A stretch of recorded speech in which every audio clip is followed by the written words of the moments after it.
네, 오늘 이 아침에 우리 함께 나눌 말씀은 시편 제42편 말씀입니다. 시편 제42편 1절에서 5절까지의 말씀을 제가 봉독해 드리겠습니다.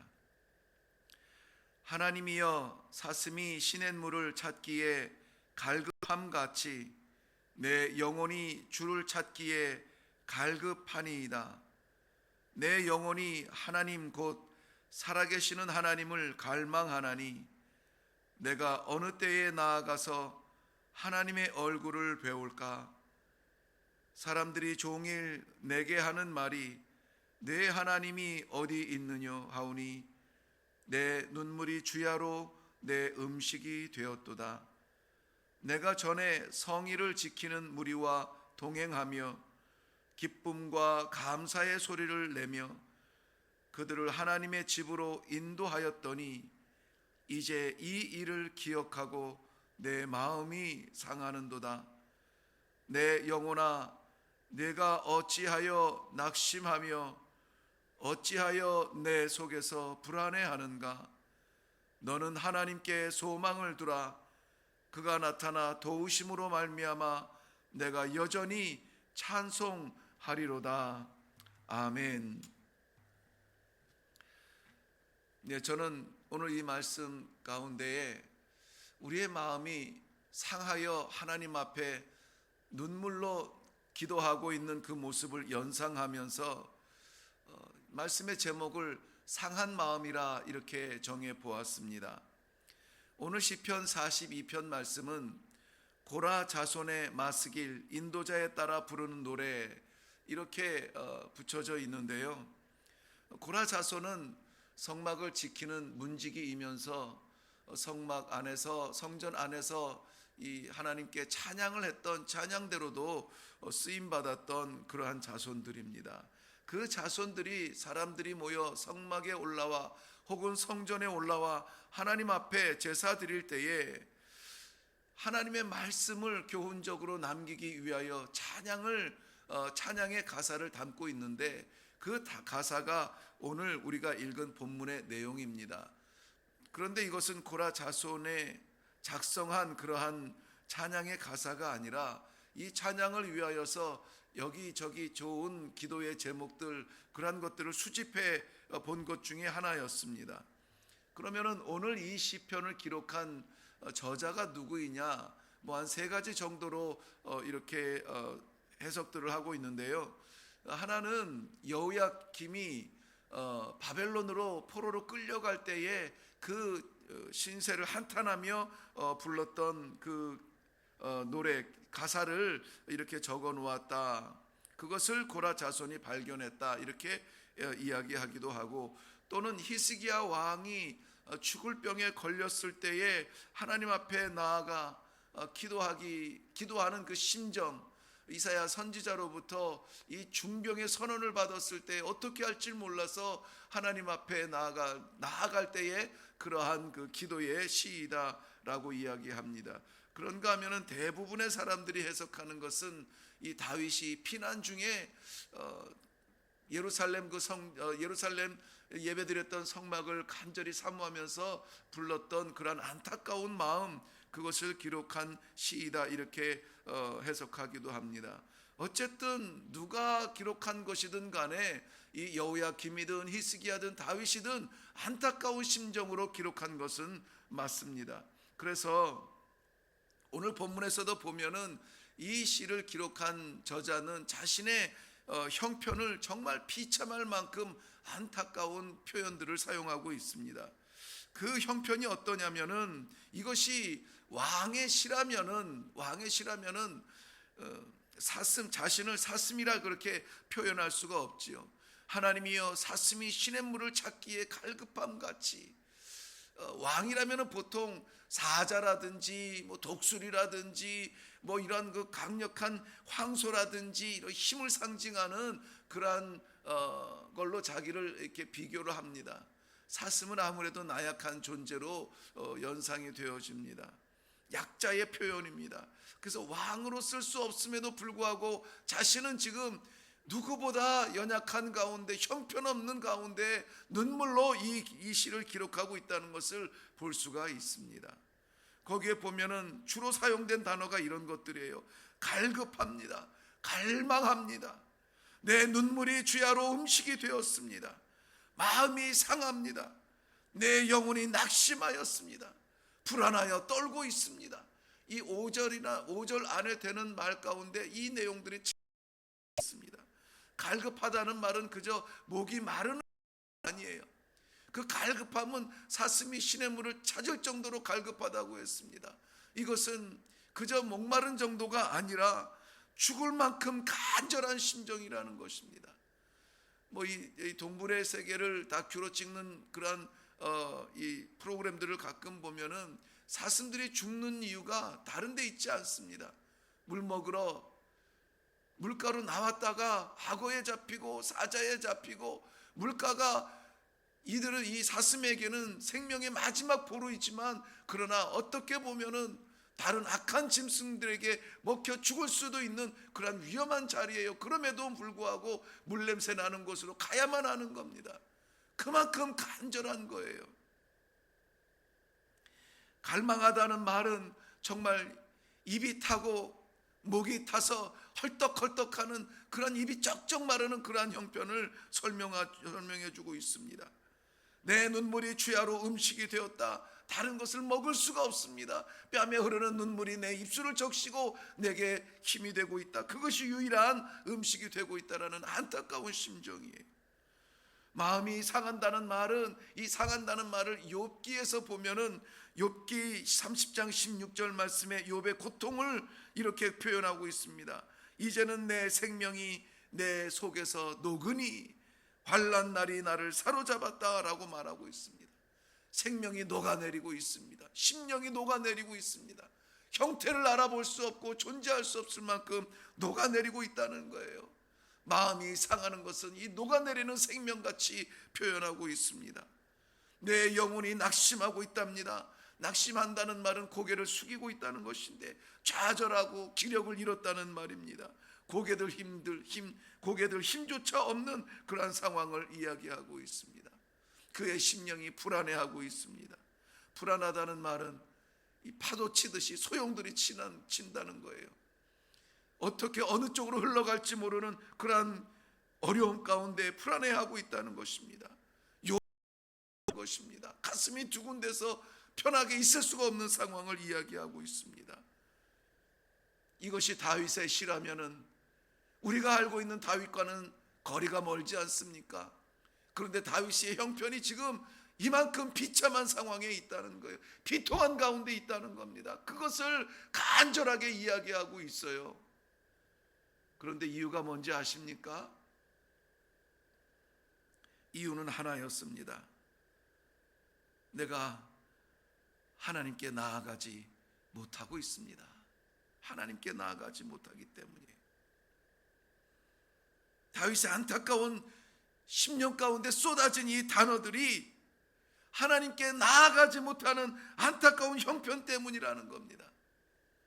여기서 나아간다는 말, 아보라는 말은 들어간다는 말인데요, 어떠한 장소 안으로 들어간다는 거예요. 집 안으로 들어가고,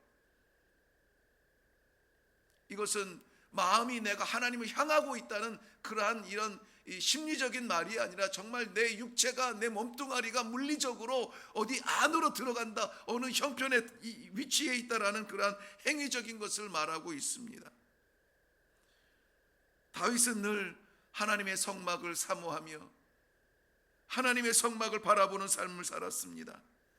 힘들면 하나님의 성전에 나아가 아버지 아버지 제사드리며 기도하는 생활을 하였습니다. 두려우면 성막에 나아가 오히려 극복하기 위하여서 찬송시로 찬송을 하는 그러한 사람이었습니다. 힘들면 기쁘면 또 하나님 앞에 나아가서 춤을 추며, 오늘도 말씀에 보면은 성의를 지키는 무리와 동행하며 기쁨과 감사의 소리를 내었다 찬송하는 삶을 살았습니다.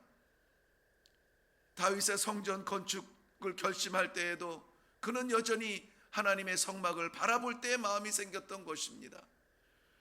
역대상 17장 1절 이후에 보면은 나는 백향목 궁에 거하거늘 여호와의 언약궤는 휘장 밑에 있도다. 천막 밑에 있도다. 바람에 펄럭이는 저 휘장 밑에 하나님의 거룩한 법궤가 있단 말이지.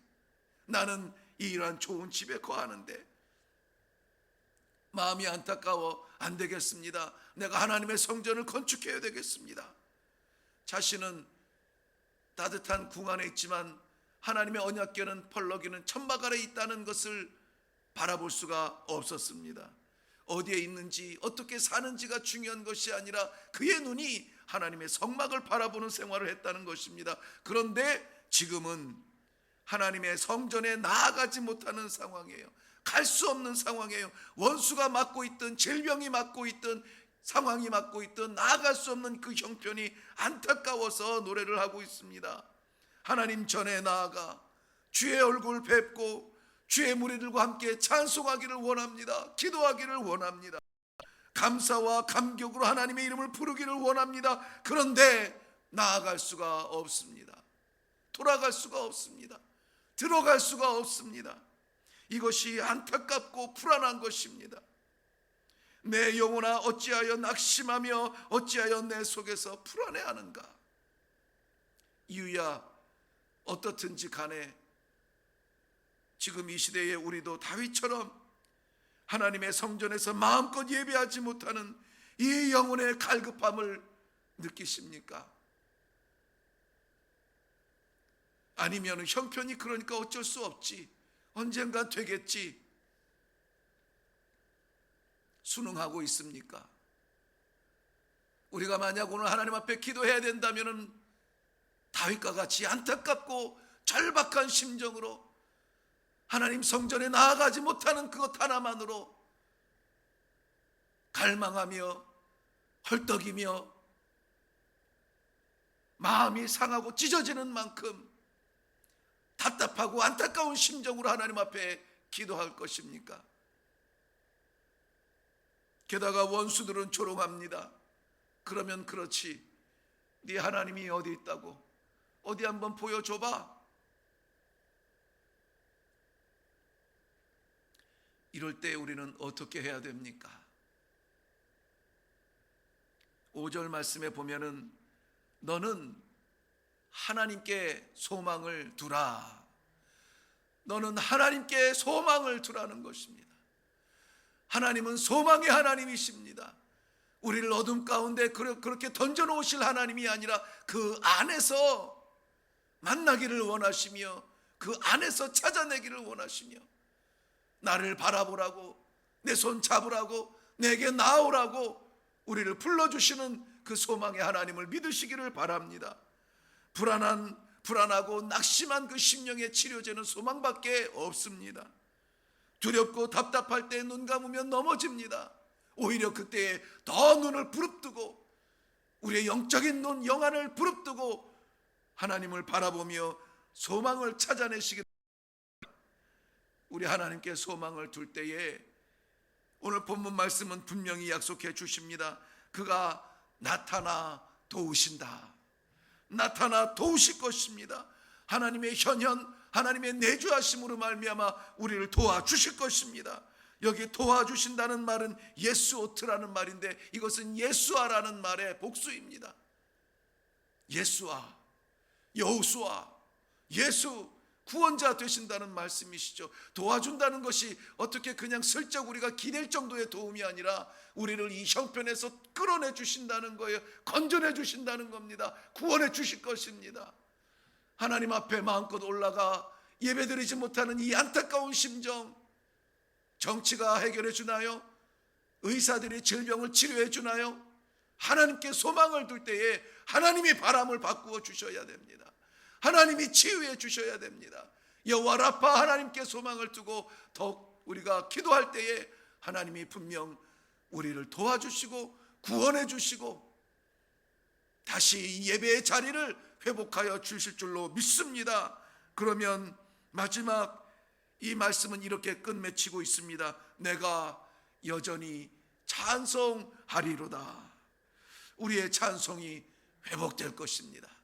간절한 마음으로 기도하며 하나님 앞에 소망을 두면 하나님께서 구원해 주시고 해결해 주시고 회복시켜 주시고 우리의 입술은 찬송으로 회복될 것입니다. 오늘 우리 기도할 때에 주여, 주님 전에 나아가지 못하는 이 심령이 이렇게 답답한지 몰랐습니다. 하나님 주 앞에 드리는 이 예배, 온전한 예배가 되도록 회복하겠습니다. 하나님께 온전히 드릴 수 있도록 찬송을 드리겠습니다. 기도하겠습니다. 우리 한번 기도하면서 나아갈 때 하나님께서 우리의 기도를 들으시고 우리가 바라보는 소망대로 다시 우리의 찬송을 회복시켜 주실 줄로 믿습니다. 기도하겠습니다. 살아계신 아버지, 은혜를 감사합니다. 우리의 지금 돌아보는 형편은 갈급하고 갈망스러하며 정말 눈물이 흐르며 막을 길이 없습니다. 우리의 마음이 상하여 생명이 녹는 것처럼 형편이 없습니다. 내 영혼이 낙심하고 불안해하고 있습니다. 고개 들 힘조차 없습니다. 아버지 하나님, 우리의 심령이 이렇게 녹아질 만큼 주님 전에 나아가야 하는 예배의 시간들이 아버지 멀어지고 있습니다. 아버지, 마음껏 주님 앞에 예배드리는 그 시간이 그립습니다. 아버지, 주님 앞에 달려나가기를 원하지만 그렇게 하지 못하고 있습니다. 아버지 하나님, 주 앞에 소망을 두는 주님의 백성들의 기도를 들어주시고 응답하여 주시어서 예배의 자리를 회복하여 주시옵소서. 이 질병을 치유하여 주시옵소서. 마음껏 주님 전에 올라와 기도할 수 있는 주님의 성도들이 되게 하여 주시옵소서. 기쁨으로 펄쩍펄쩍 뛰며 찬송하게 하시고 아버지 하나님의 뜨거운 심령으로 사명을 가지고 기도하게 하시고 주여, 복음을 증거하는 일이 이렇게 늦어지지 아니하도록 감동을 주실 때 즉각적으로 기도할 수 있도록, 전도할 수 있도록, 찬송할 수 있도록 하나님 아버지 회복시켜 주시옵소서. 간절히 바라옵고 예수님의 이름으로 기도하옵나이다. 아멘. 다시 말씀을 생각하며 우리 기도하기를 바랍니다. 우리의 심령이 이처럼 오늘 본문에 나오는 저자처럼 답답하지 않습니까? 성도인데 마음껏 예배드리지 못하는 우리의 심령을 어떻게 표현합니까? 불안하죠, 답답하죠, 안타깝죠. 찬송하지 못하는 이러한 형편 때문에 우리의 마음이, 심령이 두려움에 쌓여 있죠. 낙심하고 불안하죠.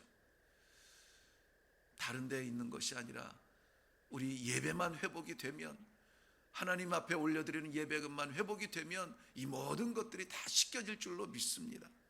그래서 우리 이 아침에 기도할 때 말씀처럼 우리 하나님 앞에 소망을 둘 수 있기를 바랍니다. 아버지, 오직 하나님밖에 없습니다. 아버지 하나님, 역사하여 주시옵소서. 그리하여서 이 사태가 빨리 지나가고 주님 전에 마음껏 뛰어 올라와서 찬송하며 기도하며 예배드릴 수 있도록 주님 은혜를 베풀어 주시옵소서. 우리 함께 기도하며 이 하루를 시작하기를 바랍니다.